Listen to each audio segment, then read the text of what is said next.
Our world is witnessing an alarming escalation in conflicts and terrorist attacks, and children are their most unfortunate casualties. Pakistan, one of the grave violators of the CAC agenda. We reject this attempt by Pakistan to deflect attention from the atrocities committed against children in their country.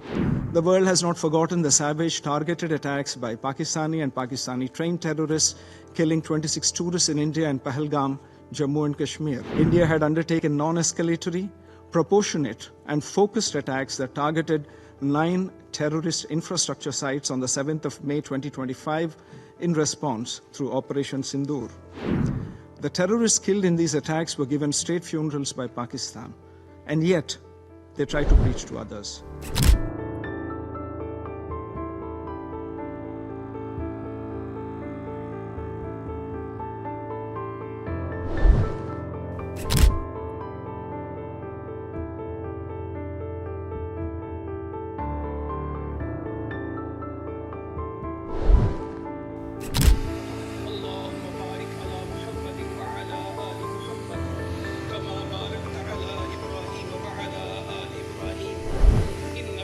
Madam President, I thank Guyana for organizing today's important open debate on children and armed conflict. My delegation appreciates the briefers for their presentation. Our world is witnessing an alarming escalation in conflicts and terrorist attacks, and children are their most unfortunate casualties. As per the UNSC's report, grave violations against children have surged 25%, while sexual violence has risen 35% in 2024. A sobering indictment that demands immediate and decisive action. Therefore, today's discussion is both urgent and necessary. Creating an enabling environment for holistic development of children is fundamental for child protection. Their safety, nutrition, and education should be prioritized at national and household levels. Children in conflict and post-conflict situations, however, require specialized attention and psychosocial support for their successful reintegration into society. Thus, sustained efforts by the state are required to build these essential ecosystems. India leads by example and has taken several steps to protect children and aid their growth and development.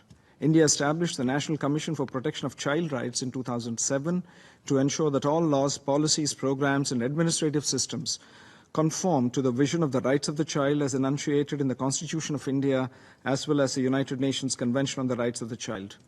Mission Vatsalya scheme is a flagship child welfare and protection initiative aimed at ensuring the safety, protection, and holistic development of children, especially those in vulnerable situations. We also undertake periodic and comprehensive awareness campaigns, including among security personnel, on child protection and child rights. Another concrete step is incorporating child protection provisions into the standard operating procedures of security personnel. Our experience in peacekeeping operations underlines the need to allocate sufficient resources and requisite number of child protection advisors in peacekeeping missions for effective child protection programs. Madam President, national governments hold primary responsibility for protecting children's rights under the Convention on the Rights of the Child. With over 7,000 children newly recruited by armed groups in 2024, member states must establish comprehensive legal frameworks to ensure effective prosecution of child-related crimes. Finally, children remain particularly vulnerable to indoctrination on violent extremist ideologies and radical terrorist recruitment. Member states should work together on the child protection agenda and counter-terrorism. It's high time that member states shed their political inhibitions to hold both terrorist perpetrators and their state sponsors accountable for exploiting the most innocent and vulnerable population. In this context, I'm constrained to respond to the politically motivated remarks made by the delegate of Pakistan, one of the grave violators of the CAC agenda. Pakistan is casting unwarranted aspersions over UN processes and also smearing India at various discussions to pursue their nefarious agenda. We reject this attempt by Pakistan to deflect attention from the atrocities committed against children in their country, as highlighted in the Secretary General's report, as well as their rampant cross-border terrorism. The world has not forgotten the savage targeted attacks by Pakistani and Pakistani-trained terrorists, killing 26 tourists in India and Pahalgam, Jammu and Kashmir on the 22nd of April 2025. The Security Council had issued a press statement on 25th April, which underlined the need to hold perpetrators, organizers, financiers, and sponsors of this reprehensible act accountable and bring them to justice.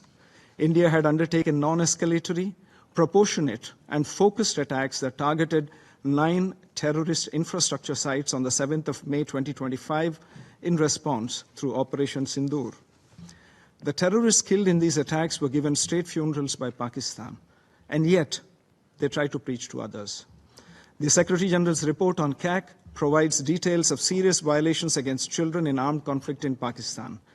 The Secretary General has expressed concern at the rise in such grave violations reported, including attacks against schools, particularly girls' schools, against health workers, and about the incidents in the border areas with Afghanistan, where a series of killing and maiming of Afghan children was directly attributed to cross-border shelling and airstrikes by Pakistani armed forces. The Pakistani army also deliberately shelled our border villages in May 2025, killing and injuring a number of civilians. To preach at this body after such behavior is grossly hypocritical. In conclusion, I would like to highlight that the entire Union Territory of Jammu and Kashmir has been, is, and will always be an integral and inalienable part of India, irrespective of the frequent incessant spate of lies and falsehoods by Pakistan. Thank you, Madam President.